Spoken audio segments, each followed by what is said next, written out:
Have you ever walked away from someone and felt a quiet heaviness in your chest, even though the conversation seemed perfectly normal? No harsh words, no arguments, no clear offense. Yet something about the exchange stays with you long after it ends. Later, when you sit alone, you begin to wonder why a simple interaction left you feeling strangely uneasy. Evil people are always everywhere. They are not strangers. Sometimes they are around you, hidden among your family, your friends, and those who stand closest to you. If you are ready to stop giving your trust to those who quietly poison your life, write these words in the comments below. Evil people have no power over me. Let that be the moment your awareness becomes stronger than their deception. Here are 12 red flags that reveal the person next to you may not just be dangerous but extremely evil. Number 1. They feel threatened by your growth. One of the clearest signs of a harmful person is how they react when you improve your life. Growth should inspire the people around you. When someone learns new skills, becomes more disciplined, builds confidence, or pursues meaningful goals, healthy individuals feel pride, encouragement, or even motivation to improve themselves. But a toxic mind reacts differently. Instead of celebrating your progress, they feel uneasy. Your growth disturbs their comfort. You may first notice this in subtle ways. When you share good news, their enthusiasm feels forced or minimal. When you mention a new opportunity, they change the subject. When you succeed, they respond with silence or sarcasm rather than genuine happiness. Sometimes they disguise their discomfort as concern. They might say things like, "Are you sure you're ready for that?" Or, "That sounds risky." On the surface, it sounds supportive, but beneath the words lies something else, doubt directed at you. The Stoics understood that insecure individuals compare themselves constantly. Your progress becomes a mirror that reflects their stagnation, and that reflection creates resentment. Instead of confronting their own lack of discipline, they unconsciously try to slow yours. Example: imagine you begin waking earlier, exercising regularly, or investing in your personal development. A healthy friend might say, "That's impressive. Keep going." But the insecure person might respond with jokes like, "Look at you trying to become perfect," or "Relax, life isn't that serious."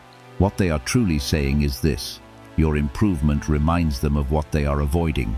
And the most dangerous stage comes when discouragement replaces sarcasm. They may criticize your goals, question your decisions, or subtly sabotage your progress.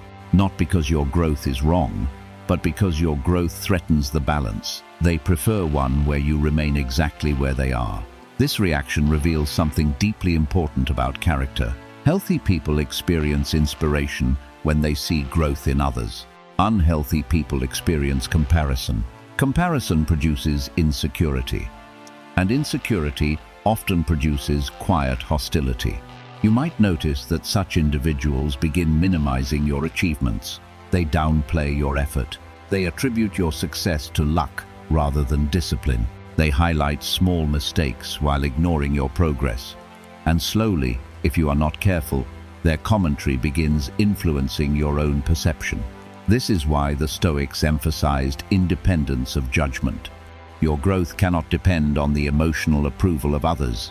Because some individuals feel psychologically safer when the people around them remain stagnant, your progress disrupts the hierarchy they have unconsciously created.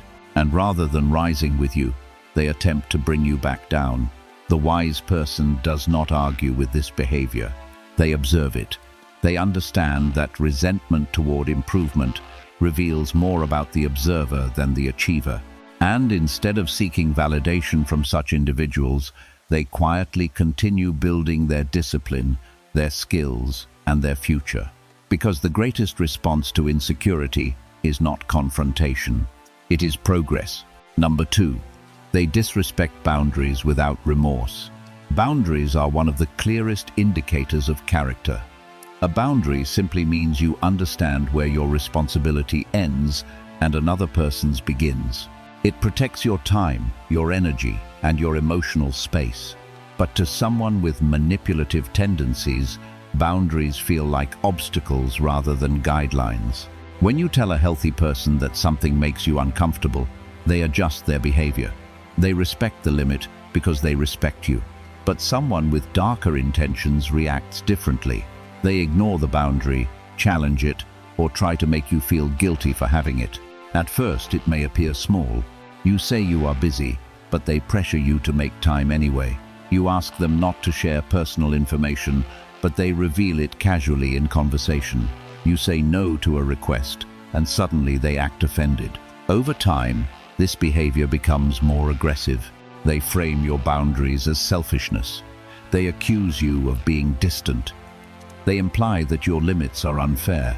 This tactic works because many good-hearted people struggle with guilt. They want to be kind. They want to help others. And manipulative individuals exploit that kindness by making boundaries feel like cruelty. But the Stoics taught a simple principle. If someone repeatedly ignores your limits, they are revealing how little they value your autonomy. Respect is not proven through words. It is proven through behavior when someone hears the word no. Many people misunderstand the purpose of boundaries. They believe boundaries are meant to control other people. In reality, boundaries exist to control your own participation. A boundary simply communicates this truth. I will not participate in behavior that harms my well-being. The manipulative individual recognizes something dangerous in that statement. If you maintain boundaries consistently, their ability to influence you weakens. And so they attempt to dismantle those boundaries slowly. Sometimes they use guilt. Sometimes they use anger. Sometimes they use emotional manipulation disguised as vulnerability. They might say things like, "After everything I've done for you," or "I guess I just care more about this friendship than you do." These statements are not attempts to understand your perspective. They are attempts to regain control. The Stoics would advise observing a very simple pattern. When a healthy person hears your boundary, they adapt. When a manipulative person hears your boundary, they argue. And that argument reveals everything you need to know. Number 3. They enjoy publicly humiliating others. Humor is often used to reveal character. Healthy humor builds connection. It allows people to laugh together without anyone feeling diminished. But cruel humor has a different target: someone's dignity. A red flag appears when a person consistently turns jokes into subtle attacks. They mock people's mistakes in front of others. They exaggerate embarrassing moments. They disguise insults as playful teasing. When the target reacts negatively, they respond with familiar phrases: "Relax, I'm just joking," or "You're too sensitive." The Stoics would recognize this as a form of social dominance. By making others the subject of humiliation, the person elevates their own status in the group. Laughter becomes a tool for hierarchy, but notice the pattern. Their humor rarely targets themselves. They are comfortable embarrassing others, but uncomfortable being the subject of the same treatment. Imagine someone sharing a personal story about a failure or mistake. Most people respond with empathy, but the cruel individual immediately turns the story into a spectacle. They retell it repeatedly. They exaggerate the details. They ensure the moment lives longer than it should. Each repetition reinforces their position while shrinking the dignity of the person involved. The Stoics believed dignity was one of the foundations of a peaceful life, and anyone who consistently undermines the dignity of others reveals a character shaped by arrogance rather than wisdom. What makes this behavior particularly dangerous is how easily it hides behind the mask of entertainment. In many social environments, teasing is normalized. People laugh along because they do not want to appear overly sensitive or unable to handle jokes. The individual delivering the humiliation understands this social pressure and uses it strategically. They know that as long as the room is laughing, their cruelty will remain disguised. But the Stoics would urge you to look beyond the laughter and examine the pattern. Ask yourself a simple question: who is always the target? Is it random, or does the same person consistently become the subject of ridicule? Does the humor build connection, or does it quietly strip away someone's confidence? The difference becomes clear when you pay attention to the emotional aftermath of the joke. Healthy humor leaves everyone feeling lighter. Cruel humor leaves someone feeling smaller. Another revealing detail is how the person reacts when roles reverse. If someone gently teases them in return, do they laugh comfortably, or do they suddenly become defensive? Many individuals who humiliate others possess extremely fragile egos. They can dish out ridicule freely, but they cannot tolerate it directed at themselves. This imbalance reveals the true intention behind their humor. It was never about laughter, it was about control. The Stoics believed that dignity must be guarded carefully. When someone repeatedly places you in situations where your dignity becomes entertainment for others, they are not offering friendship, they are asserting dominance. And the wise response is not always confrontation. Sometimes the most powerful response is distance. Number 4. They create drama where none exists. Peaceful environments make manipulative people uncomfortable. Calm conversations offer little opportunity for control, but conflict creates confusion, emotional reactions, and shifting alliances, and within that chaos, manipulation thrives. Some individuals quietly generate drama because it gives them influence over social situations. They misinterpret comments, exaggerate disagreements, and spread partial stories between people. Instead of solving problems, they expand them. Imagine two friends having a small misunderstanding. A healthy person would encourage communication. They might say, "You should talk directly and clear it up." But the drama seeker does something else. They carry pieces of the conversation between both sides, altering details each time. One person hears a slightly different version than the other. Soon, the misunderstanding becomes a conflict neither person originally intended. When confronted, the drama creator often claims innocence. They insist they were just trying to help. But the Stoics would remind us that intention reveals itself through results. If someone's presence repeatedly turns small issues into large conflicts, their behavior deserves careful observation. Peaceful people simplify problems. Manipulative people multiply them. The psychology behind this behavior often revolves around control. Drama shifts attention toward the individual who appears to hold the information. The person spreading stories suddenly becomes the center of communication. People come to them asking what was said, what happened, who is angry, who is upset. In that moment, they gain influence over the narrative. And influence over the narrative means influence over relationships. The Stoics valued clarity and direct communication precisely because it eliminates this form of manipulation. When people speak to each other honestly and directly, the space for distortion disappears. But when communication flows through intermediaries, information becomes vulnerable to alteration.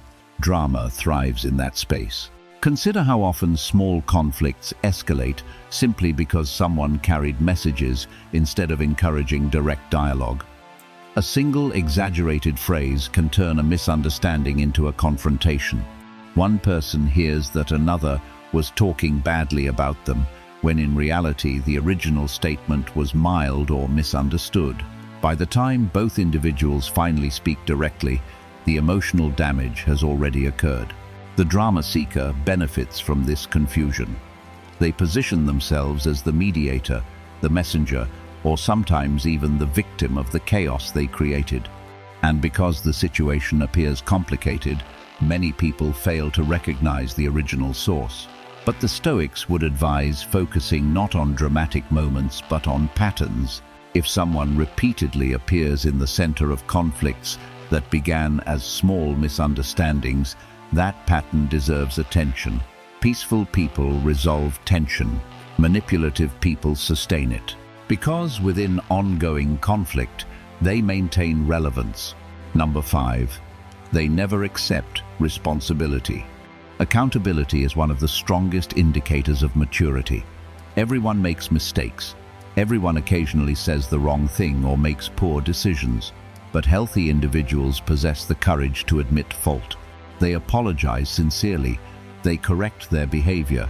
They learn from the experience. Someone with destructive tendencies does the opposite. When confronted with their mistakes, they immediately shift the blame. Sometimes they blame circumstances. Sometimes they blame other people. Sometimes they blame you, but they rarely acknowledge their own role. The Stoics taught that personal responsibility is the foundation of self-mastery. Without it, growth becomes impossible. If someone refuses responsibility, they also refuse improvement. Watch how they respond when a mistake becomes obvious. Do they calmly say, "I was wrong?" Or do they immediately defend themselves? Often the pattern includes deflection, justification, and accusation. The conversation gradually shifts away from their actions and toward your reaction. Suddenly, the problem is not what they did, it is how you responded to it. This strategy protects their ego while leaving the situation unresolved. Over time, relationships built around this dynamic become exhausting because problems never truly disappear. They simply move from one argument to the next without resolution. One of the most common tactics used by such individuals is called reversal. Instead of addressing the issue, they turn the focus back toward you. If you confront them about something hurtful they did, they accuse you of being overly sensitive. If you explain how their behavior affected you, they accuse you of attacking them unfairly. Slowly, the conversation transforms into a defense of their character rather than an examination of their behavior. And if you are not careful, you may find yourself apologizing for raising the issue in the first place. The Stoics warned against this confusion.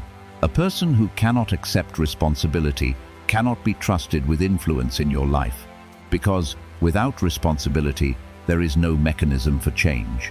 Imagine trying to build a structure on unstable ground. No matter how carefully you construct it, the foundation remains unreliable. Relationships built with individuals who refuse accountability follow the same pattern.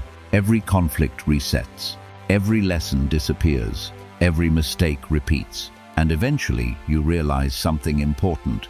Progress requires two people willing to examine themselves honestly. When only one person accepts responsibility, the burden of growth becomes one-sided. The Stoics believed wisdom begins with a simple phrase, "I may be wrong." The moment someone becomes incapable of saying those words, their ability to grow has already begun to disappear. Number 6. They gossip constantly about others. Words reveal character long before actions do. When someone spends most of their conversations discussing other people's mistakes, failures, or secrets, they are revealing a pattern of thinking rooted in comparison and judgment. Gossip often disguises itself as harmless conversation. It may begin with phrases like, "Did you hear what happened to?" or "You didn't hear this from me, but..." At first it sounds like entertainment, but the Stoics warned that a person who casually shares the private details of others will eventually do the same with yours. Gossip serves several purposes for manipulative individuals. It builds temporary alliances through shared criticism. It allows them to appear knowledgeable or influential, and most importantly, it redirects attention away from their own behavior. Imagine someone who constantly exposes the flaws of others.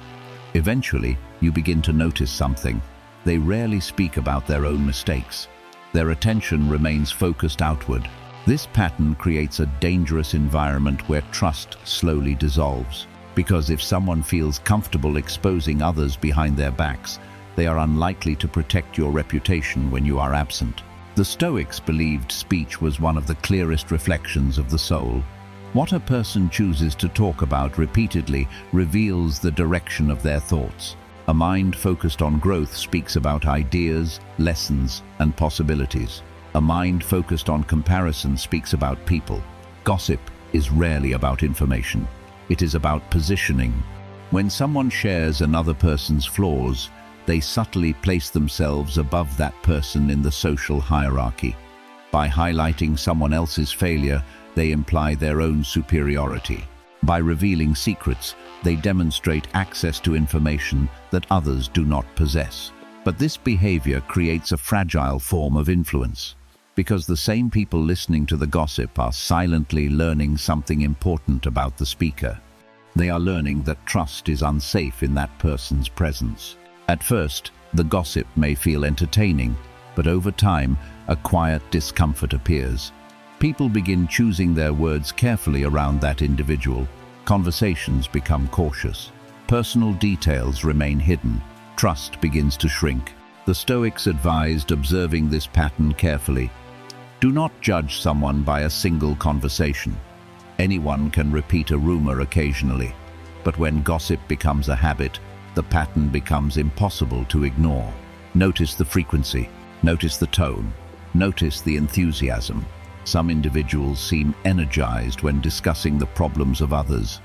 Their voice becomes animated, their curiosity sharpens, their attention intensifies. But when the conversation shifts toward constructive topics, ideas, improvement, personal responsibility, their interest fades. This contrast reveals their priorities. A person who thrives on gossip feeds on comparison, and comparison slowly poisons the emotional environment of any group. Instead of supporting each other's growth, individuals begin monitoring each other's weaknesses. The Stoics valued silence over careless speech for this reason. A disciplined mind does not waste energy dissecting the lives of others. It focuses on mastering its own, because every minute spent discussing someone else's flaws is a minute not spent correcting your own. And the person who refuses to participate in gossip quietly builds something far more valuable than entertainment. They build trust. Number 7. They play the victim in every story.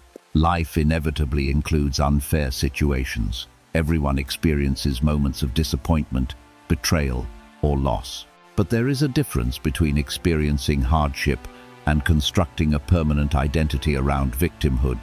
Some individuals reinterpret every conflict in a way that places them as the injured party. No matter what happens, they present themselves as the one who was wronged.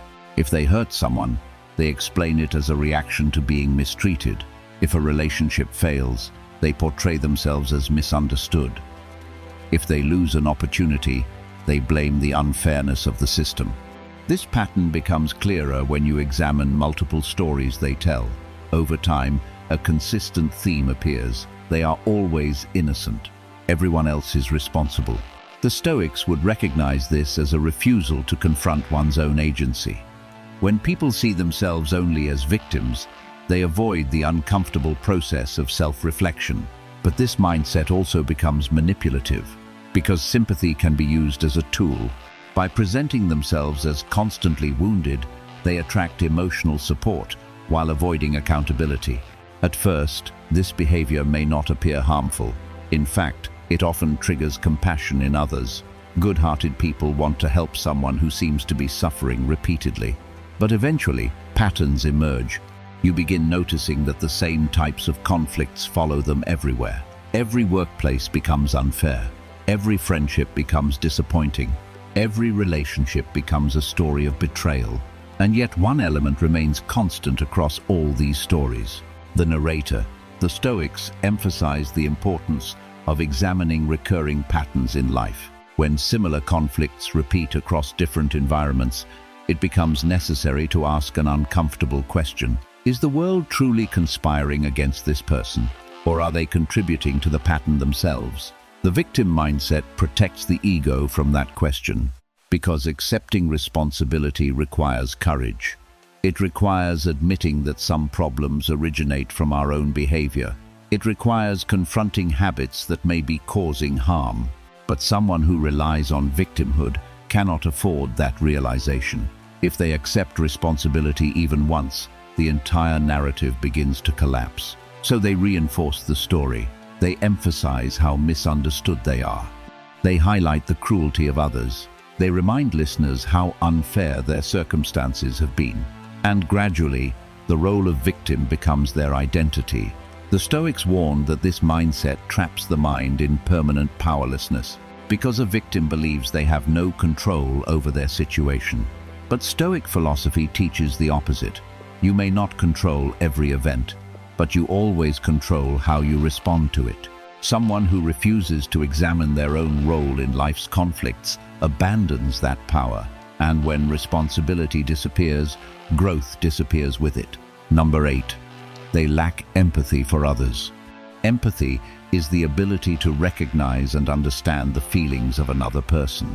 It does not require perfect agreement. It simply requires the willingness to acknowledge that someone else's experience matters. But one of the most disturbing red flags is a consistent absence of empathy. These individuals struggle to show concern when others suffer. They may respond to pain with indifference, impatience, or even subtle amusement. When someone shares a difficult experience, their reaction feels detached. They quickly redirect the conversation toward themselves.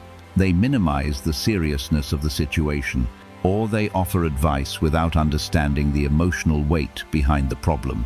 The Stoics believed compassion and rationality could coexist. A wise person does not lose control of emotions, but they also do not ignore the suffering of others. When empathy disappears entirely, relationships become transactional. People are valued only for their usefulness rather than their humanity.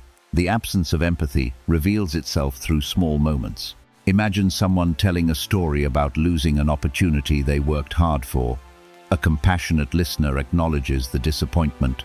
They may not solve the problem, but they recognize the emotional impact. The empathy-deficient individual reacts differently. They interrupt with comparisons. "That's nothing. Something worse happened to me." Or they dismiss the experience entirely. "You're overreacting. It's not that serious." These responses may appear logical on the surface, but they reveal something deeper: the inability or unwillingness to connect with another person's emotional reality. Over time, this pattern creates cold relationships. You begin noticing that conversations revolve around their needs, their achievements, their struggles. But when your struggles appear, the attention quickly disappears. The Stoics believed emotional balance required both rational control and human understanding. To recognize suffering without being overwhelmed by it. To support others without losing clarity. A person without empathy does neither. They neither understand nor support. They simply observe. And when someone treats human emotion as an inconvenience rather than a reality, their relationships inevitably become shallow. Because connection requires recognition.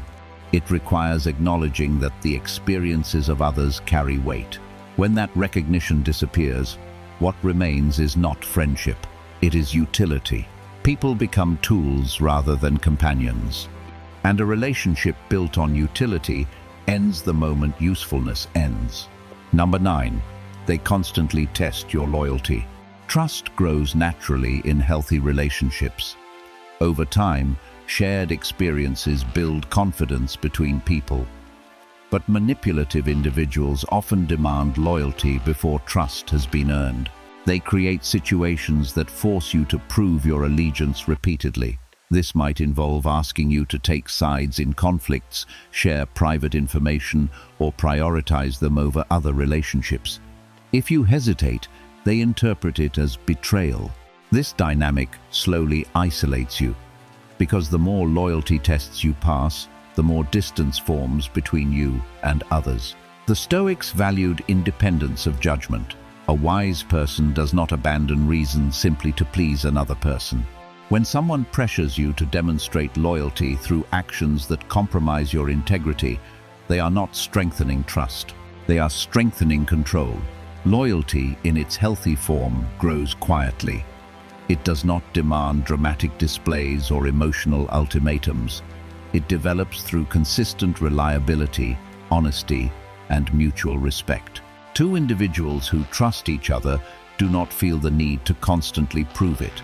Their behavior over time has already established that foundation. But manipulative individuals do something different. They create artificial situations designed to measure your allegiance. Sometimes this appears as small requests at first. They might ask you to share something someone else told you in confidence. If you refuse, they may accuse you of not trusting them enough. If you comply, they gain information and confirmation that your boundaries can be pressured. Other times, the test appears as emotional pressure. They might describe a disagreement they are having with someone else, and expect you to immediately support their position. If you attempt to remain neutral or suggest that both sides may have valid perspectives, they react with disappointment or suspicion. Whose side are you on? The question itself reveals the manipulation. Because healthy relationships rarely require choosing sides, they allow room for nuance, understanding, and independent thought. But someone seeking control cannot tolerate that independence. For them, loyalty means alignment. It means thinking the same thoughts, defending the same positions, and prioritizing their perspective above all others. Over time, these tests become more demanding. You may feel pressure to distance yourself from other friendships that they view as threats. They might criticize people close to you, subtly encouraging you to choose between them and others. They may even frame your independence as betrayal. The Stoics warned against this form of psychological pressure because it undermines the foundation of personal freedom. A wise person remains loyal to principles first. Integrity must come before allegiance, because loyalty that requires abandoning your judgment is not loyalty. It is submission. And once someone gains influence over your judgment, they gain influence over your decisions, your relationships, and eventually your life. Number 10. They celebrate your failures. The reaction someone has to your setbacks reveals more about them than their reaction to your successes. A decent person may feel sympathy when you struggle. They might offer advice, encouragement, or simple understanding. But the harmful individual reacts differently. They appear strangely energized by your misfortune. Their curiosity increases. They ask detailed questions about what went wrong. Their tone suggests fascination rather than concern. Sometimes they hide this reaction behind humor or false encouragement, but the underlying emotion remains visible: satisfaction. The Stoics believed envy often disguises itself in moments like these. When someone secretly compares themselves to you, your failure temporarily restores their sense of superiority. At first, this reaction may appear subtle. The person may not openly celebrate your setback. Instead, their tone shifts in ways that reveal their true feelings. They might become unusually interested in the details of your difficulty. Their questions may feel less like concern and more like investigation. What exactly happened? Did you see it coming? Who was responsible? On the surface, these questions seem harmless, but the emotional energy behind them feels different. Instead of support, you sense curiosity mixed with quiet satisfaction. Sometimes they even offer advice that feels strangely critical rather than helpful. Well, maybe if you had done this differently. Honestly, I kind of expected that might happen. Statements like these are rarely intended to help you recover. They are intended to reinforce a narrative where your struggle confirms their assumptions. The Stoics warned about individuals who quietly benefit from the difficulties of others, not financially or materially, but psychologically. Your setback reduces the gap between your life and theirs. And that reduction creates comfort, because comparison is one of the most destructive habits of the human mind. Someone who constantly measures themselves against others cannot fully celebrate another person's success. Every victory you experience becomes a reminder of what they have not achieved. But when you fail, the comparison shifts. For a brief moment, the balance feels restored. The Stoics believed a wise person responds to another's misfortune with compassion rather than comparison, because another person's struggle is not a competition. It is an opportunity for humanity. And someone who consistently responds to your difficulties with fascination instead of support reveals a character shaped by rivalry rather than friendship. Number 11. They demand trust but offer none. Trust is reciprocal.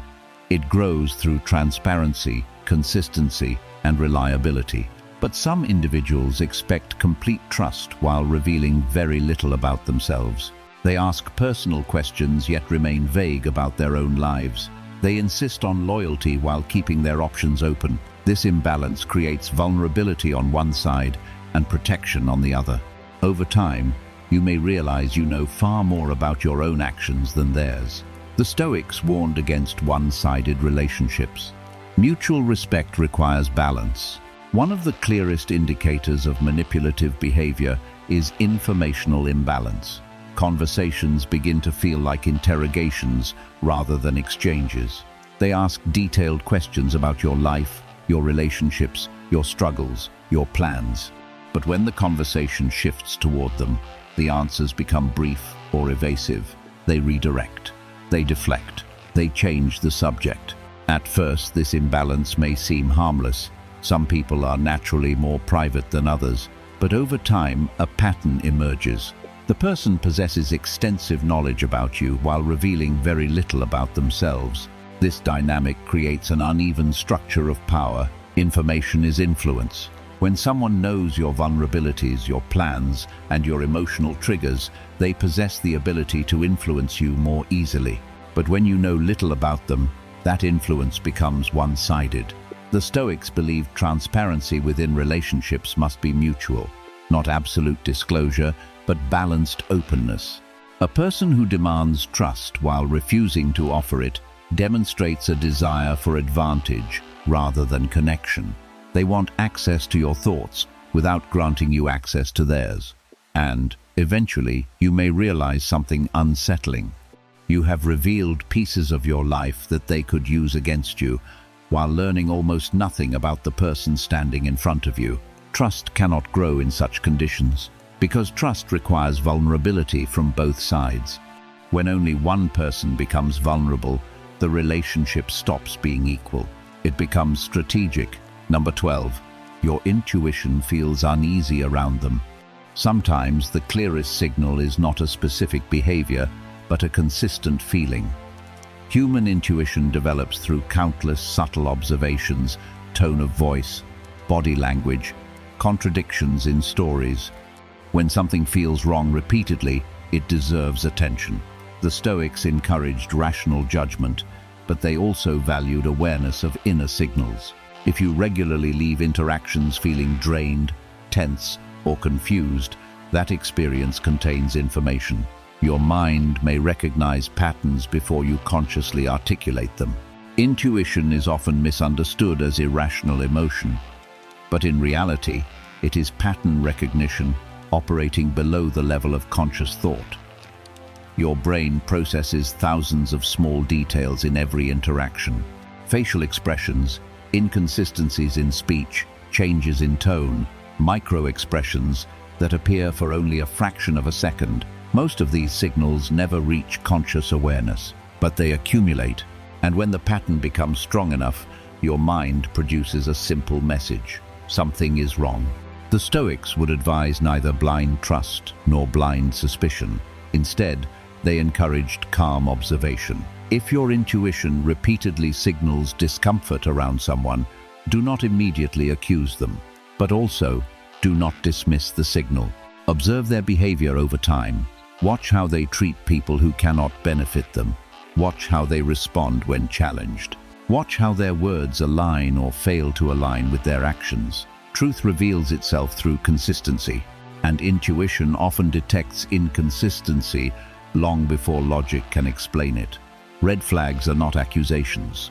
They are signals meant to guide your awareness.